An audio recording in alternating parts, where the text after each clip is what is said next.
I get the pleasure of introducing Shaneal. Um, hold on. So I met Shaneal I don't know, maybe like 6 months ago, maybe a little bit longer. And whenever I met her, like I've felt this like light, like just very opening, very open, I should say, very eager to share her story. And I'm just really proud of her. She's a great asset in the house. She's very helpful. She's willing to share her story, and I think that's the best part about recovery is like hearing other people's stories and that person being willing to, because it helps so many other people. And we have a lot in common when it comes to how our addiction was. And I'm just really grateful she's in my life, and I'm really excited to hear more and see pictures and all that stuff. Here's Shaneal.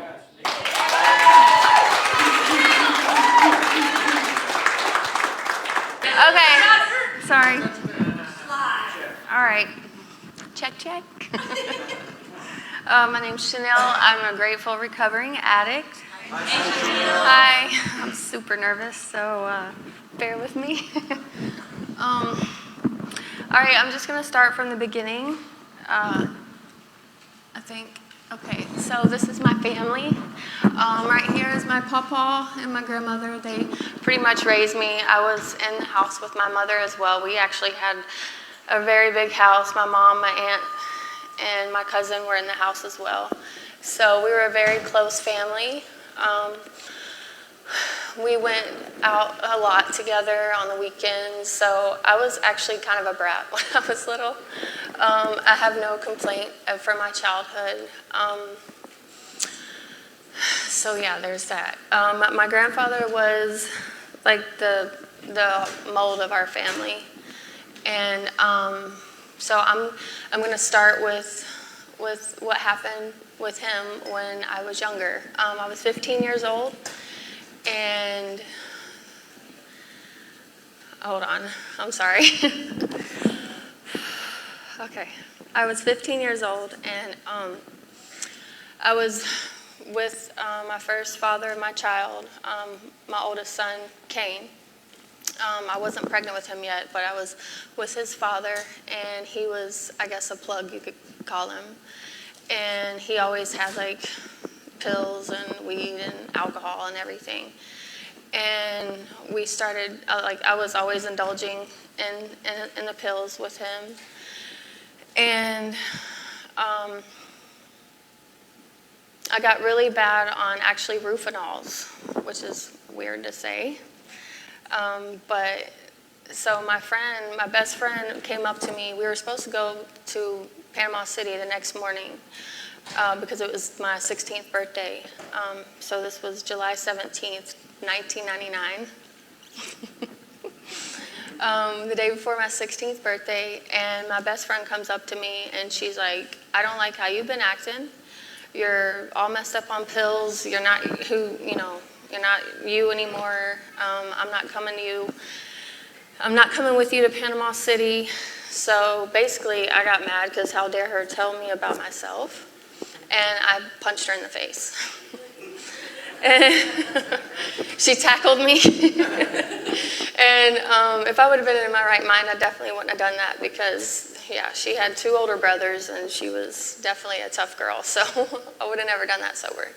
But I was all focused on me. I didn't care who I was hurting, whatever. So my grandmother comes and gets me. My best friend had left.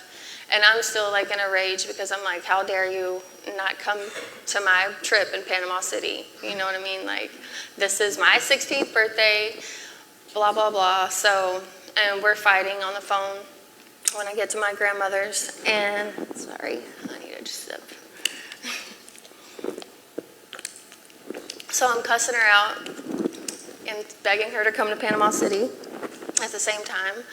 And so my grandfather comes downstairs and he's like, you need to watch your mouth. Don't be talking like that in my house, Why are you so upset? He was trying to calm me down, and I was just in a blackout rage. I don't really know what I was so upset about, but I ended up telling him, F you, I hate you, and I hope you die.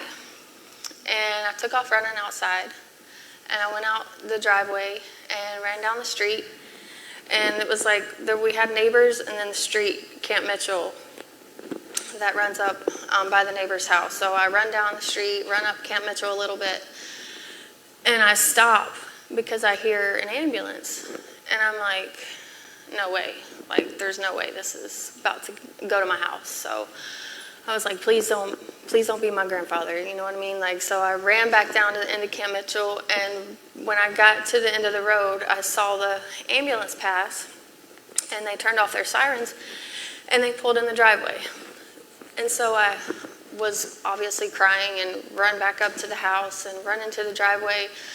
And when I get in there, they didn't want to let me in, and I was like, you know, screw you, and I was like busting through everybody, and my grandfather was in the floor, and they were doing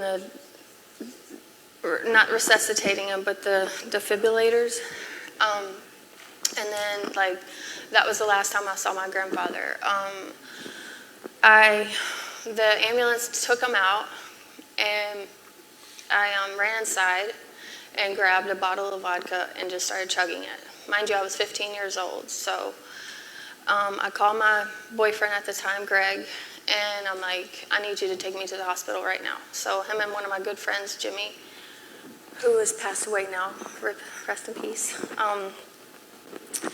come and pick me up, and they take me to the hospital, and I pull up, and I get to the parking lot, and I can see the emergency the entrance. And so I'm walking across the parking lot, and my cousin, I could literally hear her. It was probably from here till, like, not even in the parking lot, like past the parking lot, and I could hear her running out the door screaming. And she fell on her face, and she was like, God, no, please. So my grandfather died, and my whole world crumbled, and everybody else's did too, because he was literally the rock of the family. He held us together. He loved his girls, me, my mom, my aunt, my cousin. I mean, he loved my brother and my other cousin too, but he loved his girls. And I don't know really much after that. I just know that I at 15, well, I turned 16 the next day. I had to go to his wake, and I don't remember anything because I was just getting messed up. And I just felt everyone's eyes on me. You know, like, they could hug me all they want to and tell me it's not your fault, but you could see in their eyes that they thought it was my fault. And, that was a really hard thing for me to take at 16 years old, bearing that. So like when I picture it in my mind, I just felt like I could always picture me just standing there, and I'm just describing how it felt to me as a teenager, was like me screaming and falling, and like everybody looking at me and then turning and walking away. That's how it felt. And although we've made amends now, and they don't blame me, but for a long time I know a lot of them did. So I don't, like I said, remember much after that, because when I go through trauma, I black out. But so me and the baby, or Greg, Kane's father, ended up breaking up because he pulled a gun on me. He went to jail, and it was toxic as hell. So I met this guy, and I ended up getting on methamphetamine. Back up. First, I found out I was pregnant with Greg's baby, which would be Kane. And after I had him, because I did not use drugs while I was pregnant, I didn't even smoke cigarettes or nothing. After I had him, I was sitting at home one day, and like it was 2 a.m. He was crying, and my boyfriend at the time was sitting there like smoking meth. And he's like, do you want something? I was like, no, leave me alone. Don't offer me that. But I was just finally caved in, and I was like, okay, yeah. So back in 2001, it was pretty strong. It was I would beg God to let me go to sleep, and I could never sleep. Like, it was horrible. So during that, I had a 3-year run with that, and during that 3 years, I was trying to bury all that from my grandfather. I never faced it. I just kept drinking and doing drugs and drinking and doing drugs. And in the meantime, I'm with a very abusive person who abused me in every type of way you could imagine. And I probably should have had a lot of therapy, after my grandfather's death and then after that relationship. But I had cane, and I was using drugs, and I realized one day, like, I can't do this. Like, I made a mistake by getting on meth, obviously. And I don't know what's next. Let me try to change that. Okay, yeah. So that's my family. That's my mom and my dad, my stepmom. But when I talked to my stepmom one day, because I was like, my son, his diapers weren't being changed properly. I was like, I'm a terrible mother right now, you know what I mean? Like, I forget myself, but it was not a good situation. So I called my stepmom, and I was like, I really need your help. And at that time, like, I didn't know how to escape the relationship that I was in or the drug addiction that I was in. I just knew that I couldn't be a mom while being on drugs like that. And so my stepmom came and got my son. And for about 3 years, she kept him. And finally, one day, I just got up and walked away from the relationship. Thankfully, this is going to sound bad, but thankfully, he started shooting up. Because I said no, I was never going to do that. And so I just got up and walked away one day and never looked back at that time. And so I was a really insecure mom because of what I did. So I had to get through, trying to be a mom and come back into his life. And, my stepmom struggled too with whether or not I should be able to, But she did let me, I came in. She was always very helpful with my son, but I just kind of try to come in there and just pretty much just, okay, thanks, bye, and just ripped him away from her. Like, I kind of regret doing things that way. But so me and Kane, we had a rough relationship, to say the least. I was always, like I said, I was insecure as a mother, so I always thought I couldn't do it. I wasn't good enough, and I would give him to his grandfather. I would give him to my stepmom. I would let my mom take him. I would just be like, okay, well, if I can't do it. He doesn't want to be here with me, when really that's all he wanted, was to be there with me. But I was too messed up. And also, I ended up getting married and having 2 more kids. And, I was trying to do the thing. I got off the drugs, but I was still drinking. And I'm not going to get into the marriage part, but because my kids are watching. But I ended up having to walk away from that. And so we moved to Florida back in 2016, and I walked away from my marriage in 2019, I think, and ended up going off another deep end. I went wild. I got with a girl. I was taking off to Miami. I was doing all kinds of things, and I just kind of neglected my job as a parent, and got back on meth and alcohol and everything. So I was on the streets for 5 years, where I ended up meeting Zach. Thankfully. Needed some protection while I was out there on the streets. So fast forward to May 11th of last year, we were living out of my van, and I was refusing to go back to the actual streets. I was like, I'm never sleeping on the pavement again, screw that. But we were living in my van, and somebody slammed into me and totaled my van. And right then and there, I was like, okay, I'm not doing this. I'm going to rehab. So I checked out and I went to rehab. And while I was in rehab, my son ended up getting arrested, which I missed out on the part where he got addicted to fentanyl. Back in 2021, he was in or 22, he was in a bad motorcycle accident and got on fentanyl really bad. He was doing it a little bit before that, but after that, him and his girlfriend broke up, and he went downhill. And he ended up going to Georgia to get away from the fentanyl, but you can't run from your addiction. So when I was in rehab last year, I was like, okay, thank God he's in jail. I don't have to worry about him. I can heal myself. And I ended up leaving that rehab and going to another place, Clean Recovery Centers, and I actually graduated the program. While I was there, I got a lot of trauma therapy from my grandfather's death and some other things.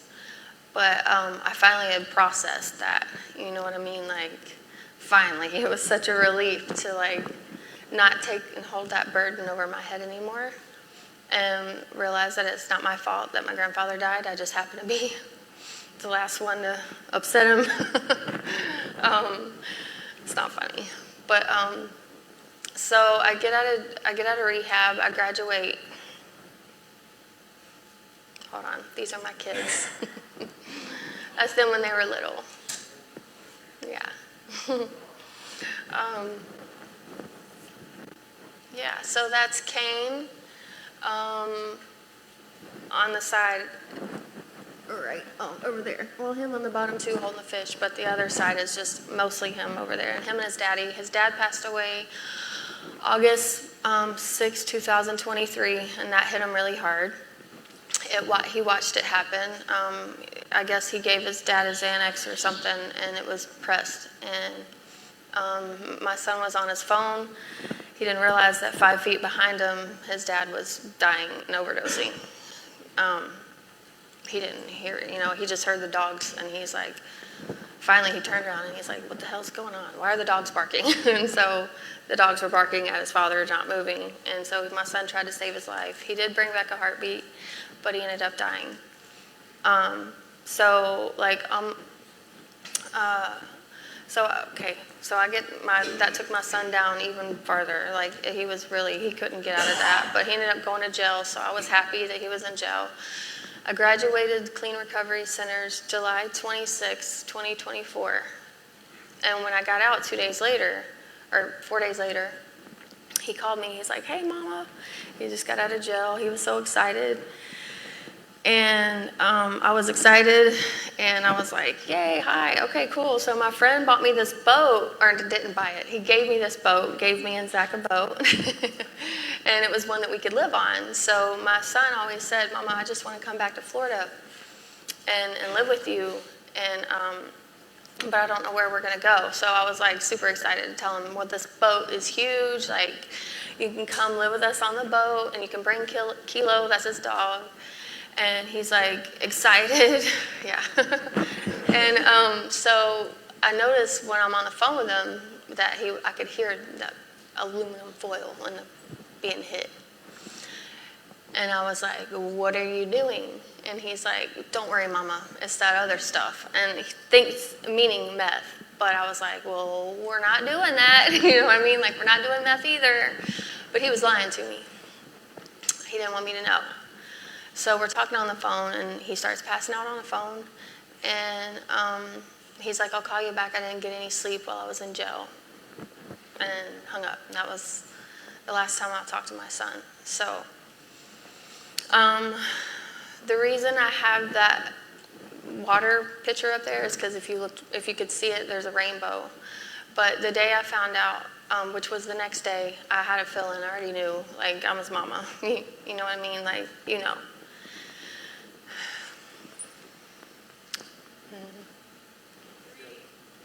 Good girl. Thank you. Sorry.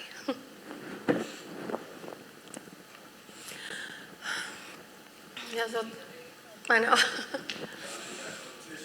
No, there's some under here. Thank you.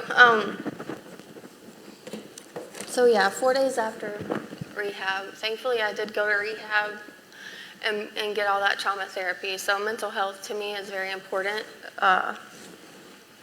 You should definitely get your mental health taken care of if you're trying to stay clean.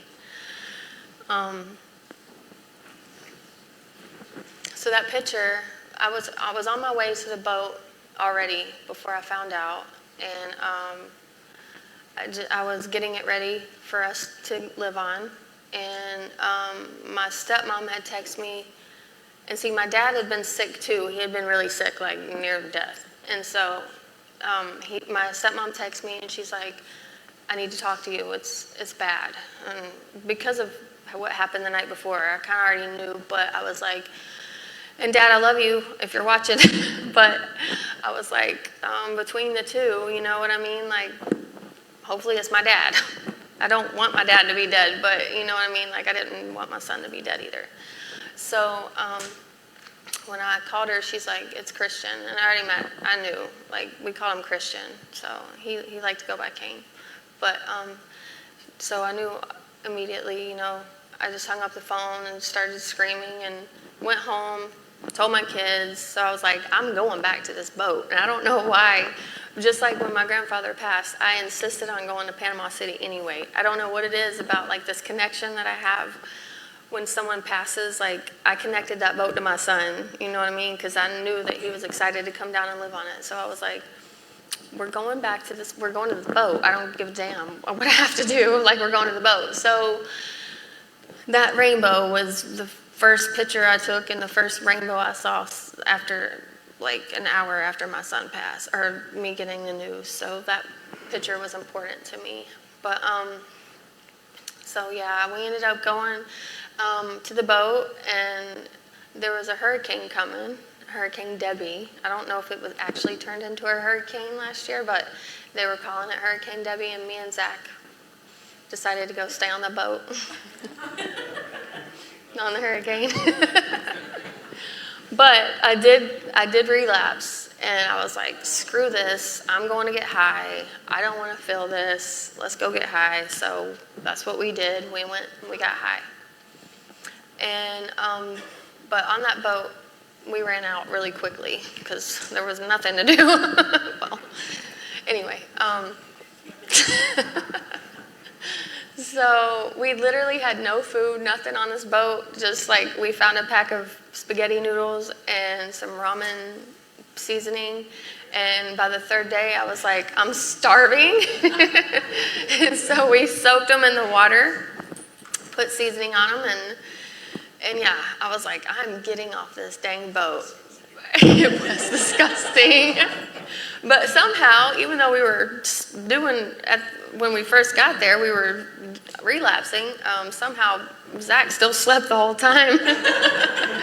So I was up alone processing what just happened. You know what I mean? So I take this moment on that boat as like, that was my pivotal moment, you know what I mean? Like, God was like, this is where, because I even said, like, the weather was so bad, and I was like, God, if you get me out of this, I swear to God, I'll go to rehab. I'll go back to rehab, just please save us.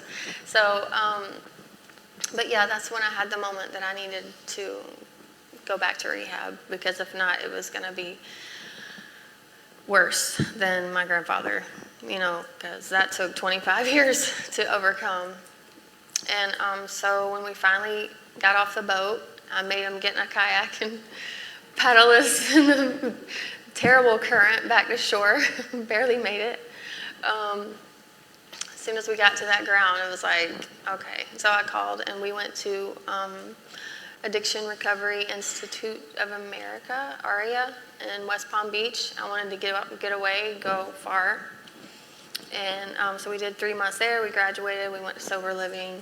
And then actually, I had been watching my sponsor for quite some time, Angela Bellianis, and her being at Purpose House. So I kept saying, if this girl can get clean, I can get clean. So she's what inspired me to come back to Sarasota, and because I was really afraid to come back to Sarasota and be around Bradenton, especially, be where I was when I found out my son passed, be where I used, be where I was homeless. I didn't really want to do that, but I realized that, if she could get clean in the same area where she was down, because we have a history together, so then I could. So I called Purpose House, and I did talk to Kelly Miller, and then she wasn't there when I got there, but I did go to Purpose House, and now I'm in Project Exodus. And because of Project Exodus and Purpose House and Angela and my boyfriend and my kids and all of you, I am able to get through this and not be drowned in addiction. So that's all I have.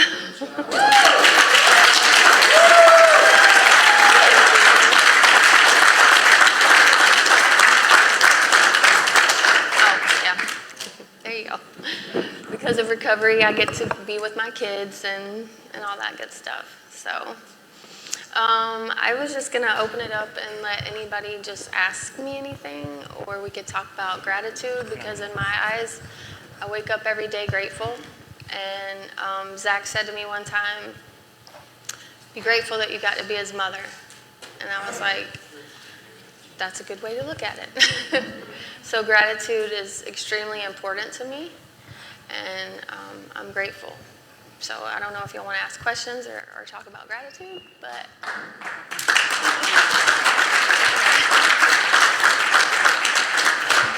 John? My name's John. I'm an alcoholic addict. Hi.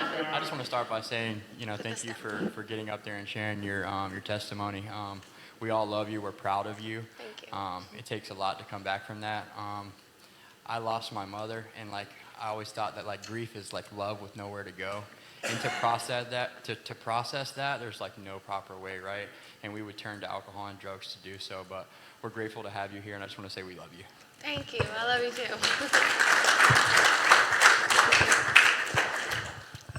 I'm coming. Hold on.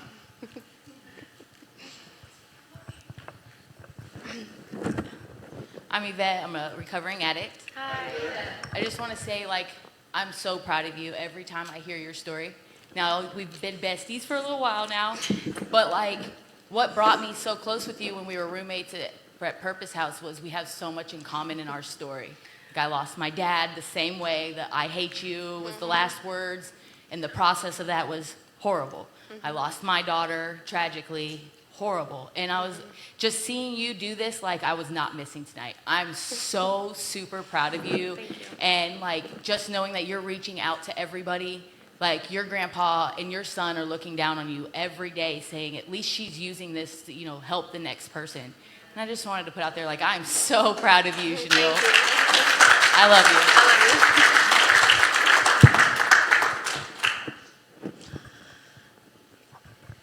Hi, my name is Angela, and I'm an addict. Hi. I'm so proud of you.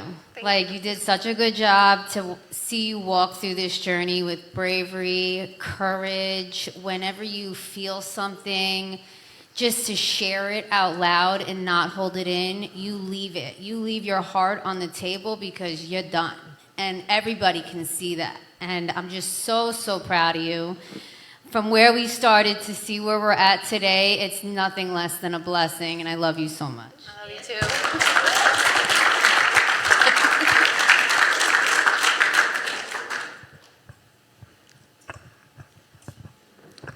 Hi, my name's Emily. I'm an alcoholic addict.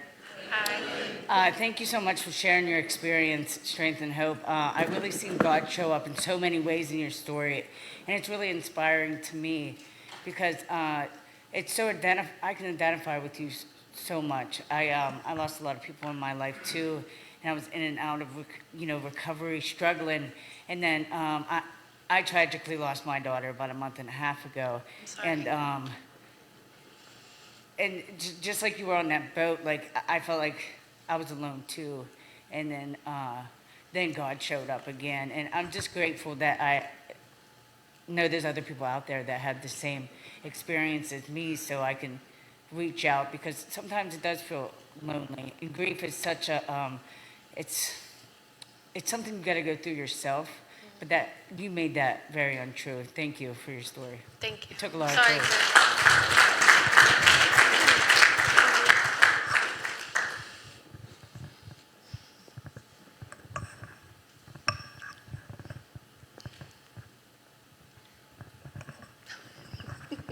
Hi, I'm Megan. I'm an alcoholic. Hi. Thank you so much for your story and your testimony. It's just such a powerful message of resilience and God's grace and blessing. And I think one of the most important things that we as recovering addicts and alcoholics need to hear is the message of just keep coming back. Like, no matter what, we don't always, I didn't get it on the first try, the second, third, or maybe 10th try. But it's the message of just keep coming back. Like, you're worth it. You deserve it. Yeah. You've been through so much in your life, as I'm sure, all of us had. Unfortunately, I think we've all lost someone, right? But you're here, and you're sharing your story. And, I think through your hurt, you have a smile on your face. And it's absolutely beautiful. And I think the most powerful part of your story is that you can sit up here and say, I'm still clean today. Yeah. I fell, but I'm still clean today. And this is how you can do it, too. So thank you so much. Thank you.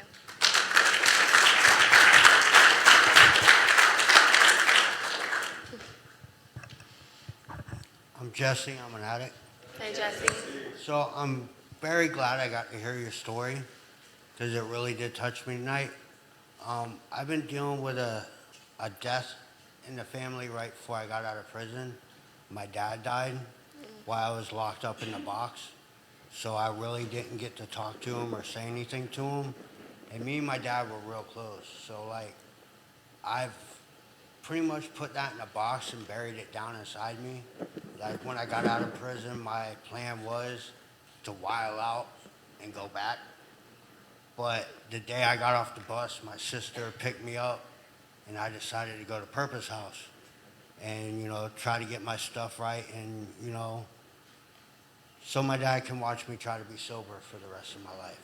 Yeah. But I really haven't figured out a way to process not being able to say what I wanted to say to him before he died. And I'm definitely going through a lot of that right now on just not knowing how to deal with it. But thank you. I love your story. Thank you. I would like to speak on that if you don't mind. I actually made a post about this the other day. I don't know if maybe you saw it, but I always look out for everything, for signs. And also when it first happened, I did journal a lot, which I keep saying I'm going to start doing again because it does make me feel better to journal. And I know everybody says, journal. It does help.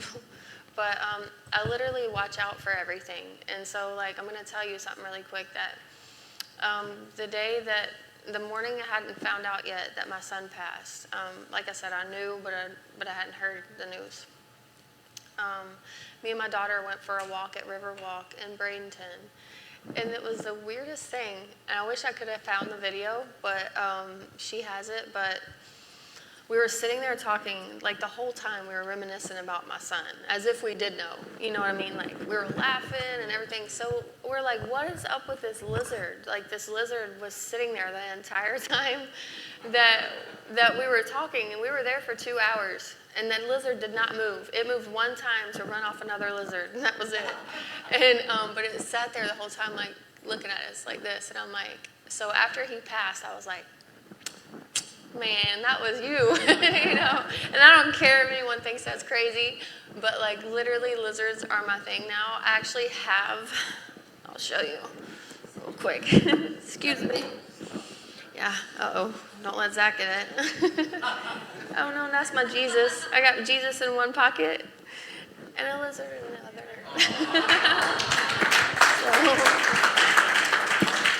I know it's Florida. Okay, I get it. The lizards are everywhere, but they don't sit there and stare at you that long and not move.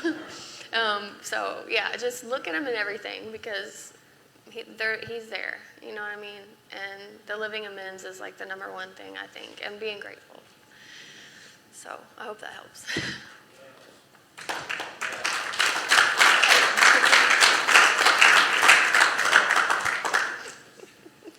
I'll come to you in a second, Tori. Hey, I'm Angela. I'm an addict. Hi.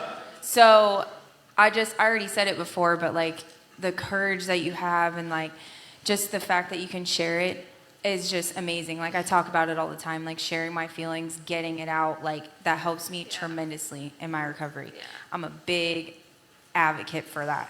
Yes. Because when I say things out loud, most of the time, it sounds absolutely insane. Not that your story did, but I'm just saying. I'm just saying. Like it's no, but like when I get things out, it makes me feel so much better. But also, you forgot to mention, Shaneal has a Facebook page, and it's Yes, I did. for the sake of the live, it's the F fentanyl. Yes. So if you guys could go follow it, she would really appreciate your support. Yeah. Thank you. And it's FU*K*F*NTANYL. Hi, I'm Dory. I'm a recovering addict.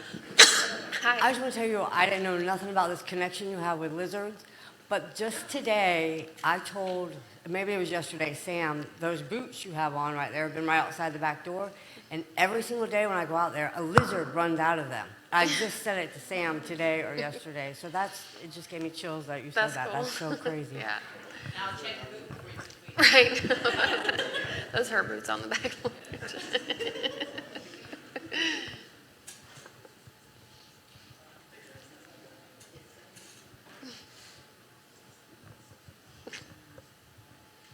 If everybody could sit together that wants to share, that'd be great. I'm Salvador. I'm a recovering hyper addict. Hi. December 6th, my wife died of a methadone Xanax overdose, left me with a 5-year-old with autism. My father committed suicide December 29th. My little brother died, Colorado State Penitentiary, December 30th. It's okay, because what I want to tell you is in the Old Testament, which is where Exodus is found, God spoke audibly to man. In the New Testament and covenant of love, he speaks through people, places, and things. So this lizard you hold in your pocket, God used the lizard to give you a revelation of hope and love and peace. You carry the lizard with you, and it's okay because that's your personal fruition with God, what nobody else can share but you and your spirit. Thank you. We walk in flesh and spirit. You got a little more spirit now than flesh. And I just want to say, without Project Exodus, I'd still be on the street. And John will tell you I was good at the street, but it was killing me. I should be dead by on all accounts, but someone like Joel and Paul come into the program. I was supposed to go to another place, but by the grace of God and the love that he shows me and all of us, we could battle formations, beat this addiction, and help someone else who's hurting and lost. Thank you.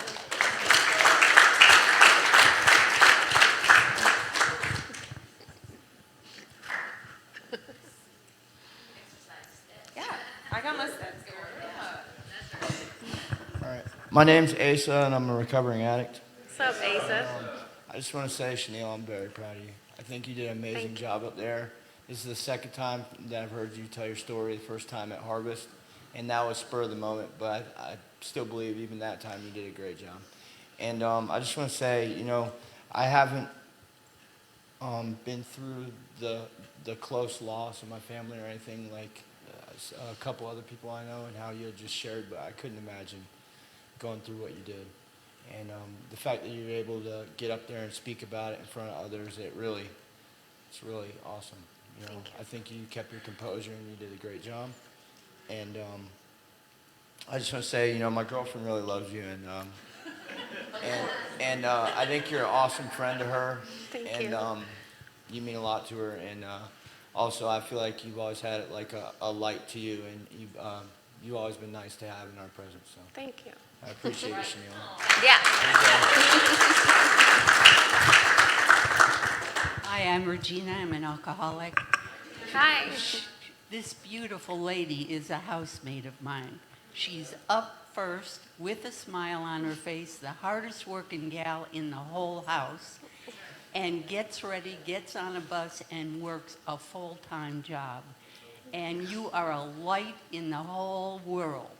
I love you, and I'm so proud of you. Oh, I love you too. Thank you. Okay, hi, I'm Jessica. I'm an addict. So every time I hear you talk about your son, it helps. It reminds me, at least now, of what we talked about when I came over to your house for the meeting or whatever. And I told you about how when I was in jail, my father got out of jail, and he was a heroin addict before he went in, and I was so excited to go see him and whatnot. And then when I got out of jail, I relapsed, and I told him, and then he relapsed and died. So the fact that you're able to come back so strong and still smile like that, it helps me like remember that it's, even though it feels like it's my fault, I know that it's really not, and I can't blame myself for what he did. No. So I want to thank you for helping me have strength as well. Oh, you're welcome. Thank you. So what are we doing? John, alcoholic addict. I just got a quick question for you, Shaneal. So, I don't know if this is the longest length of sobriety that you've had over this time, but for like myself, relapse is part of my story too. For someone that may have relapsed before or a newcomer, what would you say God in 12 Steps has done for you like this time around? Oh God.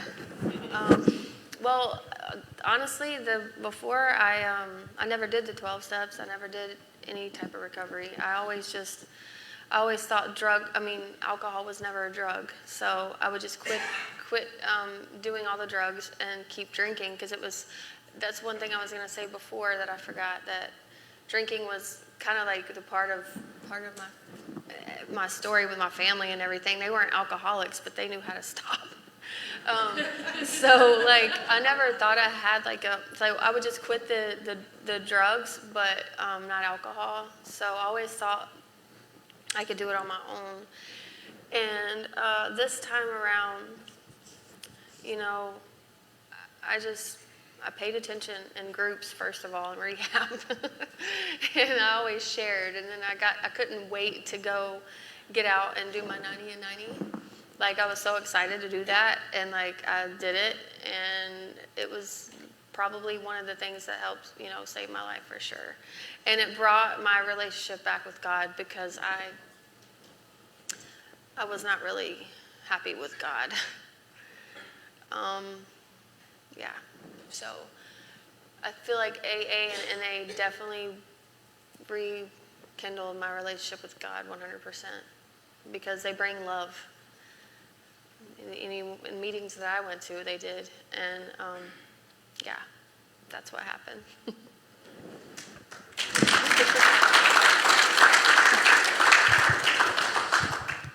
We got time for one more if anybody else has anything to say.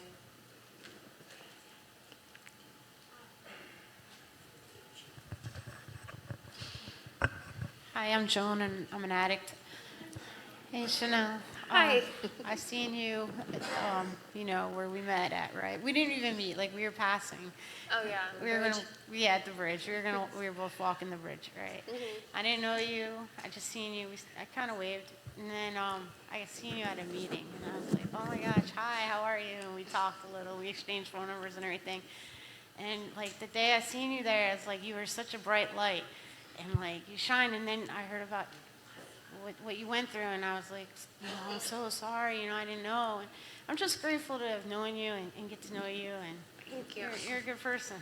Thank You're a you. bright light. Thank you.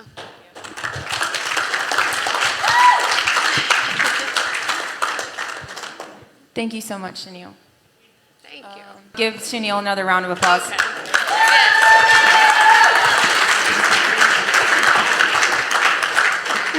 Not y'all. Fentanyl. Next week we have men's night, and then we have Nicole facing fear, and then Flip's telling his story, and then I'll be telling my story the first week of June.